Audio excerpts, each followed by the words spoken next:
म्हणजे काय टँजेन्शियल. म्हणजे कम्पेअर केलं लॉन्जिट्युडनल, रॅडियल आणि टँजेन्शियल, तर ह्यांच्यामध्ये सगळ्यात मोठा स्ट्रेस कुठला असते? टँजेन्शियल. त्यामुळे आपण डिझाईनला टँजेन्शियल स्ट्रेस काय करतो? यूज करतो, कारण की तो मेजर प्रिन्सिपल आहे. मेजर म्हणजे मोठा जो असेल तिथंच काय होणार? तुमचं सिलेंडर फेल होणार. त्यामुळे आपण टँजेन्शियल स्ट्रेसची व्हॅल्यू मॅक्सिमम असते, ठीक आहे, म्हणून आपण ती कन्सिडर करतो. मग असंच मी रॅडियल स्ट्रेसच्या किमती काढलेल्या, आउटर डायमीटर रेडियस पुट करून. मग काल काय केलं आपण? मी तुम्हाला एक फॉर्म्युला, एक प्रॉब्लेम सॉल्व्ह करून दाखवला. त्या प्रॉब्लेम मध्ये काय केलं मी? एक सिलेंडर घेतला आणि त्या सिलेंडरमध्ये इंटरनल प्रेशर 80 मेगापास्कल घेतलं, याचे डायमेन्शन घेतले, इनर डायमीटर 100, आउटर डायमीटर 150, आणि काय म्हटलं, अलॉंग द थिकनेस कसा स्ट्रेस व्हेरी व्हायला लागलाय ते सांगा. आता along the thickness longitudinal stress काही व्हेरी होत नाही, कारण तो कॉन्स्टंट असतो. मग राहिला कुठला? रेडियल आणि टँजेन्शियल. मी रेडियलचा फॉर्म्युला लिहिला, टँजेन्शियलचा फॉर्म्युला लिहिला, आणि अलॉंग द थिकनेस म्हणजे काय? मिनिमम रेडियस 50 आहे. 50 पासून मॅक्सिमम रेडियस 75 पर्यंतच्या वेगवेगळ्या व्हॅल्यू घेतल्या आणि 50, 55, 60, 65, 70, 75 याच्यावरून किमती काढल्या सगळ्या रेडियल आणि टँजेन्शियल स्ट्रेसच्या. या फॉर्म्युल्यामध्ये रेडियस बदलत गेलो आणि मला या किमती मिळाल्या. आणि ह्या किमती मी इथं प्लॉट केल्या बघा. ही इनर रेडियस आहे, ही आउटर रेडियस. छोटासा पार्ट घेतला इथला आणि मी इथं प्लॉट करून दाखवले. 50ला किती, 55ला किती, त्या सगळ्या रेडियल स्ट्रेसच्या किमती आहेत, या सगळ्या लॉन्जिट्यूड. आणि ह्यातनं मला काय कळलं? रेडियल स्ट्रेस इनर सरफेसला मॅक्सिमम आहे, आउटर सरफेसला 0 आहे. त्याची किंमत कमी कमी होत त्या थिकनेस जशी, म्हणजे जशी रेडियस वाढेल, म्हणजे अलॉंग द थिकनेस तुम्ही बाहेर जसं जाईल तसं ती किंमत 0 होते. त्यानंतर टँजेन्शियल स्ट्रेसला इनर सरफेसला मॅक्सिमम व्हॅल्यू असते, आउटर सरफेसला मिनिमम, ती 0 असत नाही पण मिनिमम असते, ठीक आहे. त्याची पण व्हॅल्यू डिक्रीज डिक्रीज डिक्रीज होत जाते, ठीक आहे. त्यामुळे सगळ्यात मॅक्सिमम स्ट्रेस हा सिलेंडर मध्ये कुठं असतो? त्याच्या इनर सरफेसला असतो, इनर सरफेस, ठीक आहे. हा एक मुद्दा म्हणून एक प्रॉब्लेम घेऊन मी तुम्हाला दाखवलं होतं. आता आज मी जे घेणार आहे, आता इथनं पुढे मी एक 4 थिअरी घेणार आहे, ठीक आहे. सिलेंडर डिझाईनचे एक 4 थिअरी घेणार आहे. आता ज्या 4 ज्या थिअरी आहेत त्याच्यामध्ये कुठल्या पण एका थिअरीवरती तुम्हाला प्रॉब्लेम येऊ शकतो पेपरमध्ये, ठीक आहे. आणि यायची पॉसिबिलिटी जास्त आहे, कारण आतापर्यंत भरपूर वेळेला आलेला आहे, ठीक आहे. मग ज्या वेळेला cylinder subjected to internal pressure आहे त्याच्यासाठीच्या या 4 थिअरी आहेत. परत एकदा सांगतो, cylinder subjected to internal pressure, external pressure मी कन्सिडर करणार नाही. Cylinder subjected to internal pressure साठी मी आता बाळामध्ये काय करणार आहे? एक फॉर्म्युला डिराईव्ह करणार आहे. त्यातली जी पहिली जी थिअरी आहे, design based on maximum principal stress theory.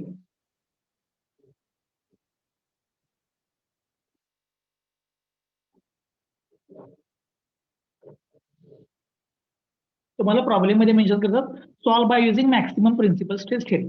आता मॅक्सिमम प्रिन्सिपल स्ट्रेस म्हणजे काय? आता आपण जे स्ट्रेसेस शोधले हे 3, टँजेन्शियल, लॉन्जिट्युडनल आणि रेडियल, हे म्हणजे त्याचे प्रिन्सिपल स्ट्रेसेस आहेत.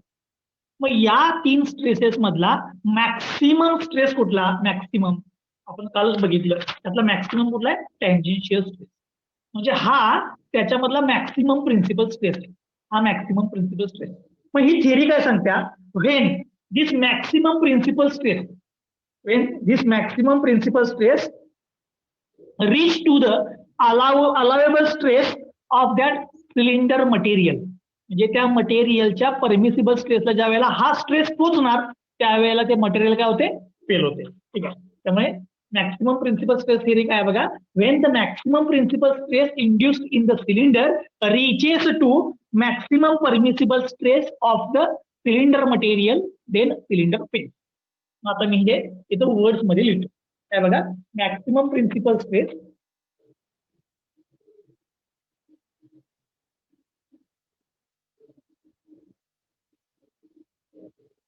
induced in cylinder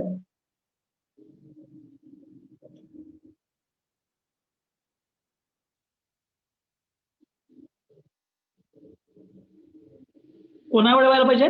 maximum principal stress induced in cylinder हा कोणा एवढा व्हायला पाहिजे? अलावेबल किंवा परमिसिबल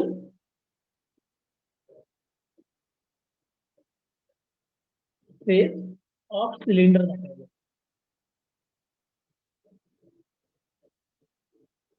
म्हणजे समजा मटेरियलचा परमिसिबल स्ट्रेस 50 आहे, ज्या वेळेला हा मॅक्सिमम प्रिन्सिपल स्ट्रेस 50ला पोहोचणार त्यावेळेला ती सिलेंडर काय होणार? फेल होणार. एकदम सोपी थिअरी आहे. आता तुम्हाला जर आठवत असेल, हा परमिसिबल स्ट्रेस म्हणजे काय असते सांगा. आपण म्हणजे बघा sigma T is equal to S Y T divide by factor of safety. हे आतापर्यंत तुम्ही भरपूर वेळेला काढले permissible stresses. S Y T divide by factor of safety, S U T divide by factor of safety. तो म्हणजे हा stress असतो त्या मटेरियलचा परमिसिबल. आणि हा म्हणजे मॅक्सिमम प्रिन्सिपल म्हणजे आता तुम्ही कुठला घेणार यातला सिग्मा टी. मी येतो in cylinder maximum principal stress is circumferential stress. ठीक आहे. त्यामुळे मी तो पर सर्कमफरन्शियल स्ट्रेस घेणार. मग आता मी हे जे स्टेटमेंट आहे या स्टेटमेंटमध्ये मी ऍक्च्युअल व्हॅल्यूज पुट करतो. ऍक्च्युअल व्हॅल्यूज पुट करतो. मग आता मॅक्सिमम प्रिन्सिपल स्ट्रेस जो आहे तो मॅक्सिमम प्रिन्सिपल स्ट्रेस म्हणजे कुठला आहे तुमचा sigma T. So sigma t is equal to permissible stress induced in material. आता हे कसं काढणार सांगा permissible stress induced in material.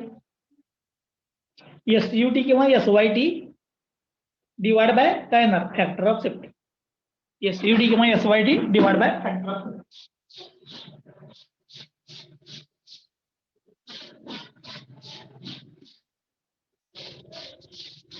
So sigma T is equal to काय यायला पाहिजे SUT किंवा SYT यायला पाहिजे. तर हे दोन्ही व्हॅल्यू स्ट्रेसच्या सेम झाल्या तर मटेरियल काय होणार आहे फेल होणार आहे. आता हे नेहमी आपण वापरतोय बघा. तुम्ही आतापर्यंत बघितलं असेल तर तुम्ही तुमचा नेहमी आलेला स्ट्रेस हा इज इक्वल टू तुम्ही यालाच कम्पेअर करत होता आणि प्रॉब्लेम सॉल्व्ह करत होता. फक्त काय ही थिअरी असते हे तुम्हाला माहित नव्हतं. ठीक आहे. त्याला म्हणतात मॅक्सिमम प्रिन्सिपल स्ट्रेस थिअरी. आता मी सिग्मा टीचा फॉर्म्युला लिहितो. सिग्मा टीचा फॉर्म्युला लिहितो. सांगा सिग्मा टीचा formula.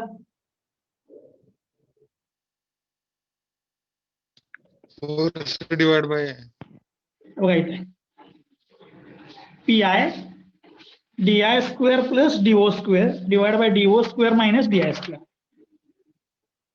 PI DI square plus DO square divide bye DO square minus DI square is equal. हा जो स्ट्रेस असतोय ह्याला तुम्ही काय म्हणताय सिग्मा परमिसिबल. ही किंमत तुम्हाला कशी काढायची माहिती आहे सिग्मा परमिसिबलची SUT divide by factor of safety. आता तुम्ही डिझाईन 1 डिझाईन 2 शिकलाय तर तुम्हाला मोस्ट ऑफ द टाइम त्या मटेरियल तुम्हाला माहित असते बघा. जे तुम्ही सिलेंडर डिझाईन करायलाय किंवा जो कोण कॉम्पोनंट डिझाईन करायलाय त्याचं मटेरियल तुम्ही सिलेक्ट केलेलं असते का कारण की तुमच्या डिझाईन स्टेप मधली फोर्स कॅल्क्युलेशन नंतरची स्टेप जी असते ती म्हणजे मटेरियल सिलेक्शन. त्यामुळे तुम्हाला most of the time material ऑलरेडीच दिलेलं असते बघा.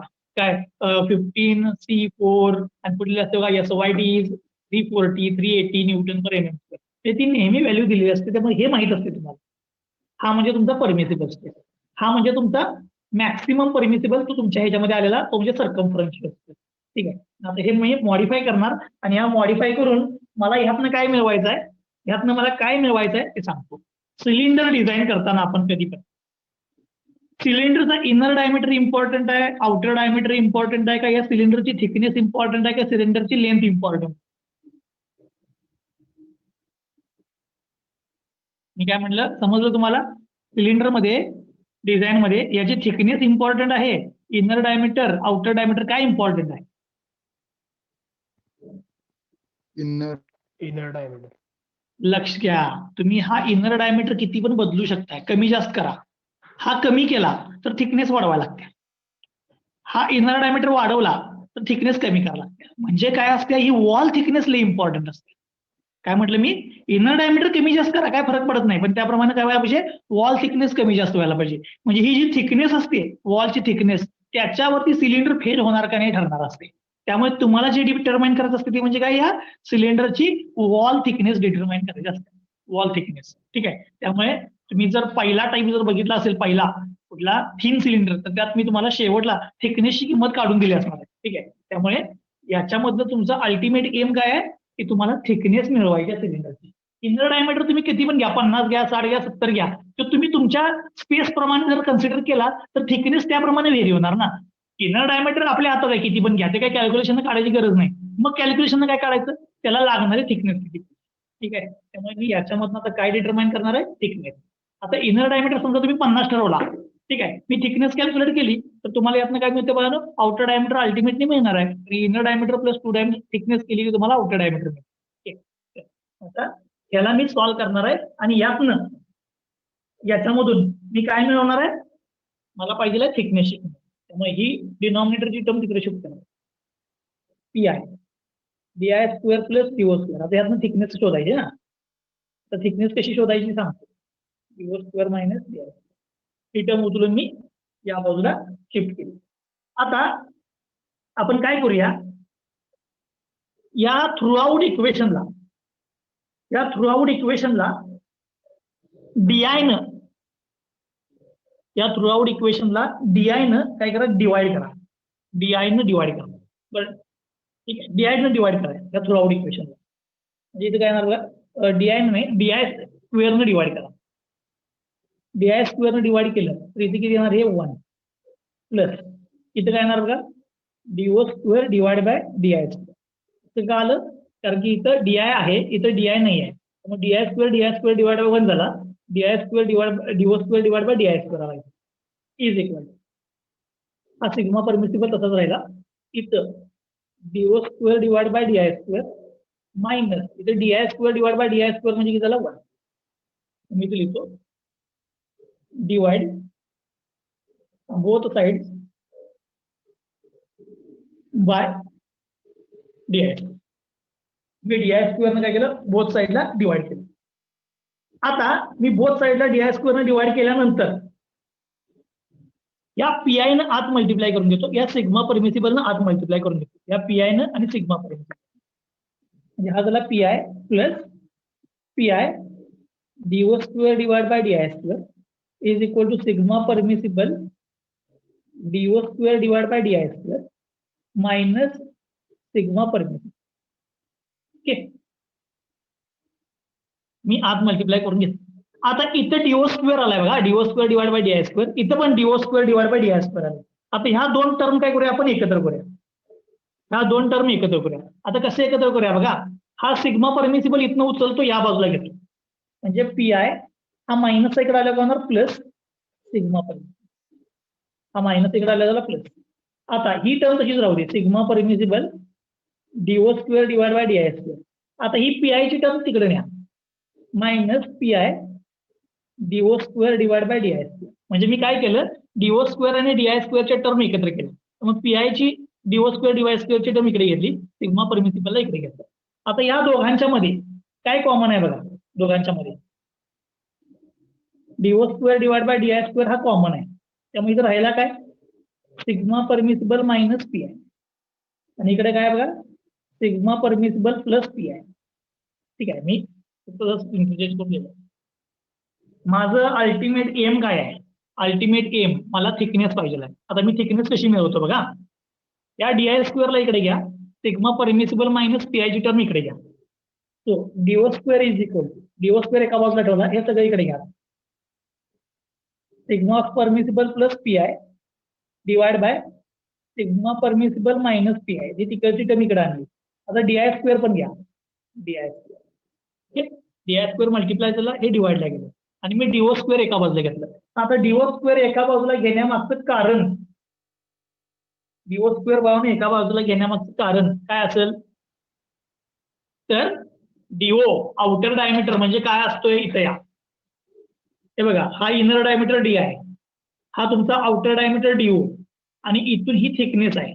मग मला सांगा, outer diameter is equal to तुम्ही काय देणार, outer diameter is equal to काय देणार, इनर डायमीटर म्हणजे D I inner diameter plus ही एक आणि ही एक, अशा दोन थिकनेस प्लस 2 टाइम्स थिकनेस. हे लिहिलेलं मी बरोबर आहे का बघा, DO is equal to D I plus 2 times thickness. ही एक थिकनेस, ही एक थिकनेस. त्यामुळे मला डीओ ची किंमत काय लिहिता येते, D I plus 2 times thickness. त्यामुळे मी ते इथे लिहिणार आहे. पण ते लिहायच्या अगोदर इथं स्क्वेअर आहे, हा स्क्वेअर जायला पाहिजे. स्क्वेअर जायला पाहिजे म्हणजे काय करायला पाहिजे, मला दोन्ही बाजूला रूट घ्यायला पाहिजे. दोन्ही बाजूला रूट घ्या. तो डीओ इकडे रूट घेतला, आता ह्या बाजूला पण घ्या. डीआयचा डीआय स्क्वेअरचा रूट काय येणार, डीआय. याचा रूट काय येणार बघा, under root sigma permissible plus PI divide by sigma permissible minus PI. ठीक आहे, दोन्ही बाजूचा रूट घेतला. आता दोन्ही बाजूचा रूट घेतल्यानंतर मी डीओ ची किंमत लिहितो. डीओ ची किंमत, डीओ तर तुमच्याकडे आहे बघा, काय DI plus 2T. Me do ची किंमत काय टाकतो, DI प्लस 2T, फक्त पुढे लिहून ठेवतो. DO is equal to DI plus 2T. ही बाजू आहे अशी DI root sigma permissible plus PI divide by sigma permissible minus PI. Okay, पण माझं एम काय आहे, मला टी पाहिजे टी, त्यामुळे हा DI इकडे आणा मायनस करा, त्या DI ला उचलून इकडे आणा मायनस करा. सो हे रूट मायनस DI, तो DI root sigma permissible plus PI divide by sigma permissible minus PI. Minus इकडनं DI आणला, प्लस इकडे मायनस केला, इज इक्वल टू त्या बाजूला राहिला 2T. हे बघा, हा DI जो आहे तो इकडे शिफ्ट केला की मायनस झाला, तो मायनस केला. आता या दोघांच्या मध्ये कॉमन कोण आहे बघा, DI कॉमन आहे, बाहेर घेतो DI. ब्रॅकेट मध्ये काय राहिला, root sigma permissible plus PI divide by sigma permissible minus PI. म्हणजे याच्याबरोबर DI बाहेर गेला. आता हा DI बाहेर गेला, इथे किती राहणार 1. DI बाहेर गेला, राहिला 1, इकडे 2T. पण माझं एम काय पाहिजे, मला थिकनेस पाहिजे आहे, मग तुला तिकडे घ्या. तो T is equal to thickness राहिली इकडे, 2 इकडे घ्या, DI divide by 2 in bracket root sigma permissible plus PI divide by sigma permissible minus PI minus 1. म्हणजे मॅक्सिमम प्रिन्सिपल स्ट्रेस थेअरीनं, मॅक्सिमम प्रिन्सिपल स्ट्रेस थेअरीनं थिकनेसचा फॉर्म्युला काय आहे, DI डिवाइड बाय 2. थिकनेसचा फॉर्म्युला काय बघा, DI divide by 2 in bracket root sigma permissible plus PI divide by sigma permissible minus PI minus 1. ठीक आहे, थिकनेसचा फॉर्म्युला आहे. आणि आता ही जी मी तुम्हाला थेअरी सांगितली, मॅक्सिमम प्रिन्सिपल स्ट्रेस थेअरी, यालाच म्हणतात लॅमेज इक्वेशन. याला काय म्हणतात, लॅमेज इक्वेशन. त्यामुळे कधी कधी पेपरमध्ये काय करतात idea, solve the problem by using Lame's equation म्हणतात. आता लॅमेज इक्वेशन म्हटल्यानंतर तुम्हाला माहित असलं पाहिजे, लॅमेज इक्वेशन म्हणजे काय, मॅक्सिमम प्रिन्सिपल स्ट्रेस थेअरी. ठीक आहे, लॅमेज इक्वेशन म्हणजे काय, मॅक्सिमम प्रिन्सिपल स्ट्रेस थेअरी. मग आता तुम्ही काय म्हणणार की हे प्रत्येक वेळेला आम्हाला हा फॉर्म्युला पार्ट असायलाच पाहिजे असं आहे काय? फॉर्म्युला हा जर पार्ट असेल तर चांगली गोष्ट आहे, हा फॉर्म्युला पार्ट असेल तर चांगली गोष्ट आहे. नाही तर तुम्हाला एवढं तरी माहित असलं पाहिजे, sigma T is equal to sigma P. Sigma T ची किंमत ही असते, ह्याच्यामधून तुम्ही किमती टाकून पुन्हा थिकनेस काढू शकताय. पण ह्यामधनं शोधू शकता डायरेक्ट प्रॉब्लेम मध्ये, किंवा तुम्ही हा फॉर्म्युला लक्षात ठेवून पण डिटरमाइन करू शकता. ठीक आहे, त्याला काय म्हणायचं, लॅमेज इक्वेशन. आता लॅमेज इक्वेशन हे नॉर्मली जे सिलेंडर कास्ट आयर्ननी बनवलेले असतात त्याला युज करतो. ठीक आहे, त्यामुळे मी तर महत्वाचं एक वाक्य लिहितो,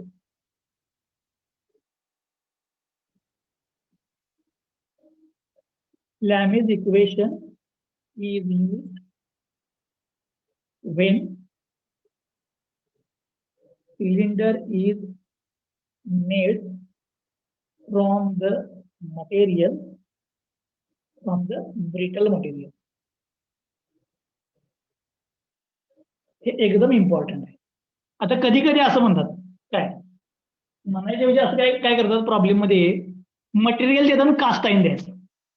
आता कास्ट आयर्न डक्टाइल मटेरियल आहे का ब्रिटल मटेरियल आहे? कास्ट आयर्न डक्टाइल मटेरियल आहे का ब्रिटल मटेरियल आहे? कास्ट आयर्न हे भावानं काय, ब्रिटल मटेरियल आहे. ब्रिटल.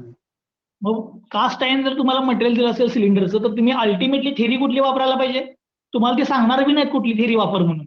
ब्रिटल मटेरियल आले म्हटल्यानंतर तुम्हाला डायरेक्ट काय करणार, मॅक्सिमम प्रिन्सिपल स्ट्रेस थेरी वापरायला लागणार.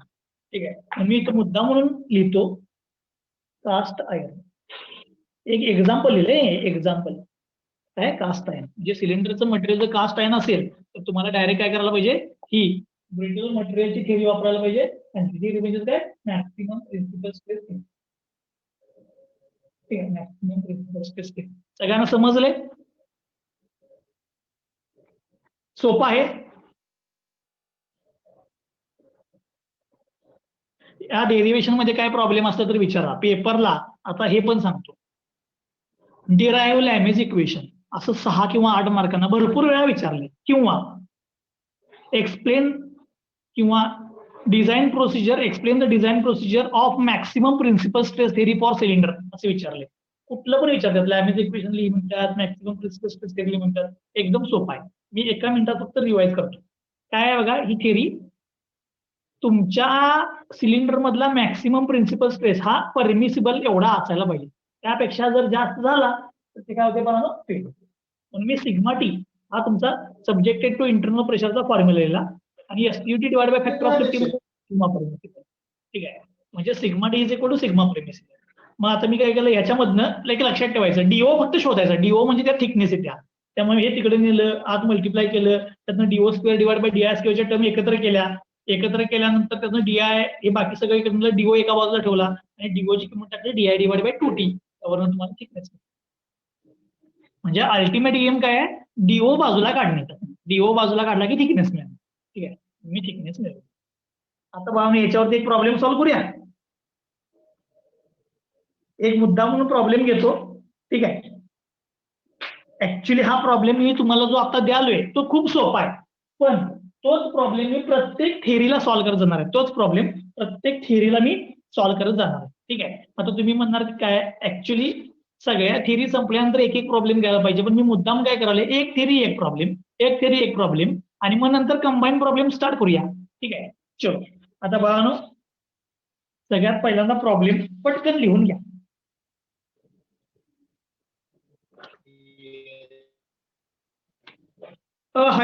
द हायड्रॉलिक सिलेंडर, मी ते क्वेश्चन लिहितो.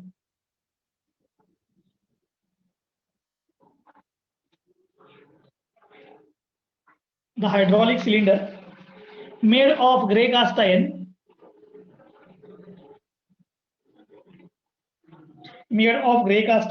FG300 has inner diameter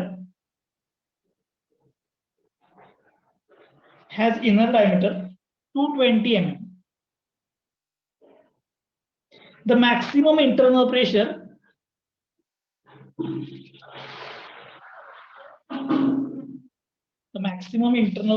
is 18 megapascal. If the factor of safety is to determine outer diameter of cylinder.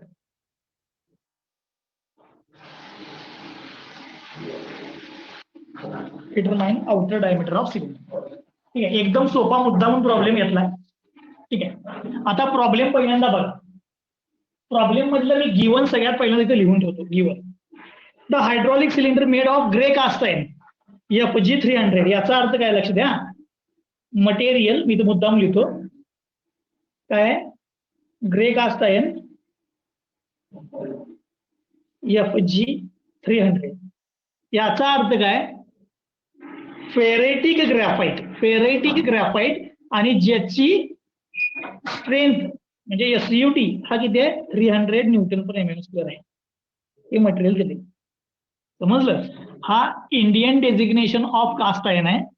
Steels and cast iron मधले Indian designation मध्ये हे Indian designation मध्ये दिलाय. FG म्हणजे फेराइटिक graphite 300 ही त्याची ultimate strength. Okay, आता caste iron दिलाय. Caste iron हे म्हणजे कुठलं मटेरियल आहे, कास्ट आयर्न म्हणजे कुठलं मटेरियल आहे, ब्रिटल. एकच थेरी शिकवल्या तुम्हाला, पण ब्रिटल मटेरियल आलं याचा अर्थ डायरेक्ट काय करणार, मी लॅमेज थेरी वापरणार. ठीक आहे, म्हणतो as material given for cylinder is brittle, therefore use, आता यूज कुठली, लॅमेज इक्वेशन, म्हणजेच मॅक्सिमम प्रिन्सिपल स्ट्रेस थेरी. हे प्रत्येक वेळेला लिहायला लागणार. आता काय मी अजून डक्टाईल मटेरियलकडे गेलो नाही, त्याची थेरी सांगितलेली नाही, मी ब्रिटलची घेतली म्हणून मी इथे लिहिलं की लॅमेज इक्वेशन वापरा. आता मी लॅमेज इक्वेशन वापरणार आणि आता हा प्रॉब्लेम सॉल्व्ह करणार. ठीक आहे, आता तुमच्या लक्षात आलं असेल की ह्या प्रॉब्लेम मध्ये कुठली थेरी वापरायची, हिंट यात.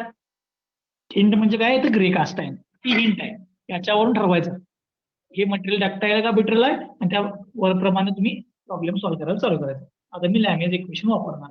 आता मला लॅमेज इक्वेशन वापरायचं आहे, तर इनर डायमीटर दिलाय E1 मध्ये, inner diameter 220. Maximum internal pressure म्हणजे इंटरनल प्रेशर पीआय दिलंय 18 मेगापास्कल. मेगापास्कल म्हणजे Newton per MM. Factor of safety दिलाय 2 आणि आउटर डायमीटर डिटरमाइन करायला सांगितलं. आता आउटर डायमीटर डिटरमाइन करायला बघा फक्त 2 स्टेप लागतात मोजून. आता मी एक प्रश्न विचारतो, तुम्हाला हा फॉर्म्युला पाठ होईल काय? काय तुम्हाला हे लिहिता येईल? पाठ होते सोडा. फॉर्म्युला पाठ होईल. बघा तुम्ही म्हणला फॉर्म्युल्यावरनं सोडवा, तर मी फॉर्म्युला सोडवतो. तुम्ही जर म्हटलं ह्या स्टेपवरनं डायरेक्ट सोडवा, तर मी ह्या स्टेपवरनं सोडवतो.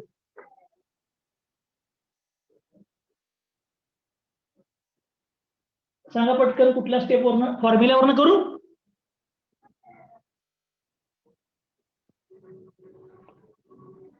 करा. ओके, फॉर्म्युल्यावरून करतो, ठीक आहे. बरं, आता फॉर्म्युल्यामध्ये या. ह्या फॉर्म्युल्यामध्ये आपल्याला कुठली गोष्ट दिलेली नाहीये, ते फक्त एकदा बघा. इनर डायमीटर दिलाय. सिग्मा परमिसिबल दिलाय का रे? इथं दिलेला नाही. आता काय करूया, परमिसिबल स्ट्रेस.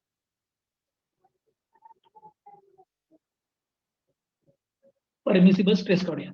सिग्मा परमिसिबल म्हणजे सिग्मा टी परमिसिबल. कसं काढतो रे परमिसिबल? SUT किंवा SYT divide by factor of safety. आता मटेरियल ब्रिटल असल्यामुळे हा SUT अल्टिमेट आहे. जर डक्टाईलला आला असता तर त्याचं काय दिलं असतं आपल्याला? इल्ड स्ट्रेंथ दिला असता, इल्ड. ठीक आहे.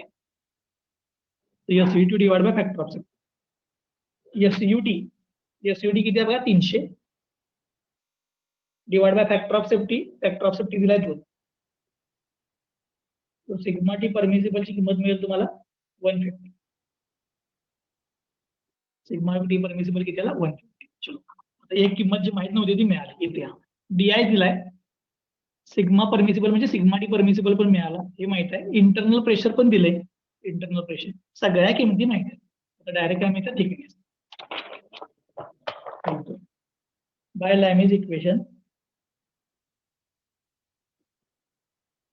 thickness is equal to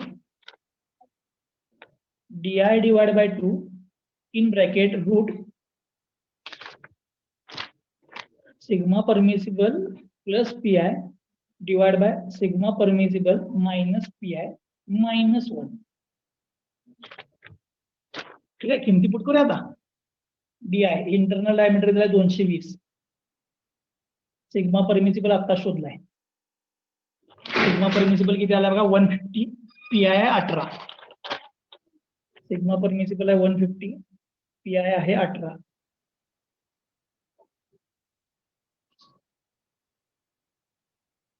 पुढच्या बाहेर मायनस. सॉल्व करा, तुम्हाला थिकनेस मिळते. सॉल्व करा, तुम्हाला थिकनेस मिळते.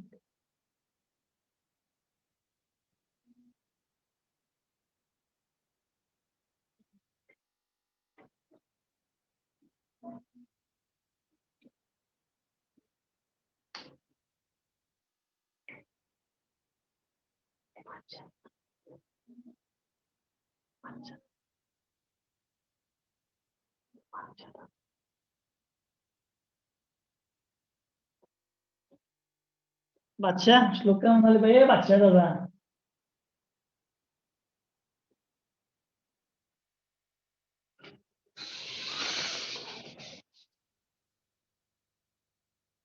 आसमानी गेलं वाटतं.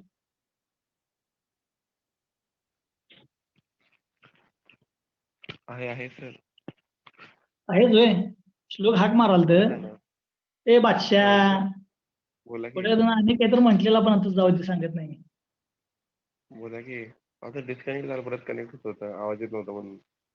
होय काय?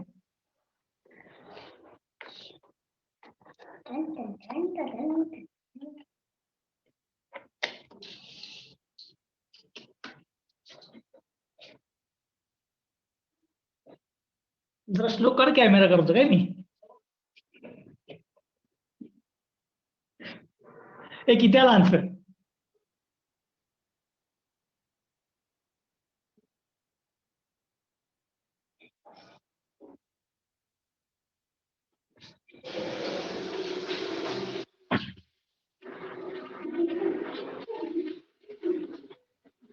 कोण सॉल्व्ह करायला का रे, का उत्तर लिहू डायरेक्ट मी? 14.09.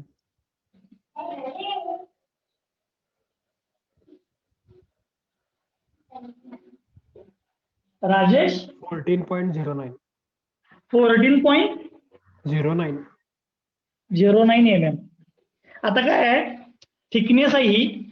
आपल्याला जर राऊंड फिगर करायची असेल तर तुम्ही पुढचा नंबर घेऊ शकताय, म्हणजे 15 mm. राऊंड फिगर करा, 15 mm ही थिकनेस मिळाली. प्रॉब्लेम मध्ये काय विचारलंय बघा, determine the outer diameter of cylinder. मी आता काय लिहितो नाव, आउटर डायमीटर.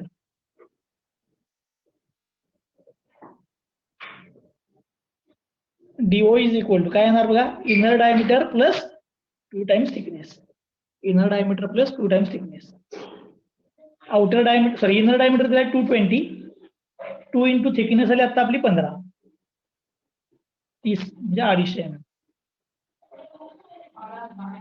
म्हणजेच या सिलेंडरचा आउटर डायमीटर किती असायला पाहिजे, 250 mm असायला पाहिजे. तर 18 मेगापास्कल एवढ्या प्रेशरवरती ते सिलेंडर काय राहणार, सेफ राहणार.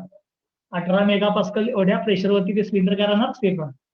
आता तुम्ही म्हणणार हे एवढा छोटा असा साधा प्रॉब्लेम पेपरला येणार काय? हा पेपरला प्रॉब्लेम येतो. का येतो त्याच्या मागचं कारण काय, त्यात थेरी कुठलीही लिहिलेली नसते.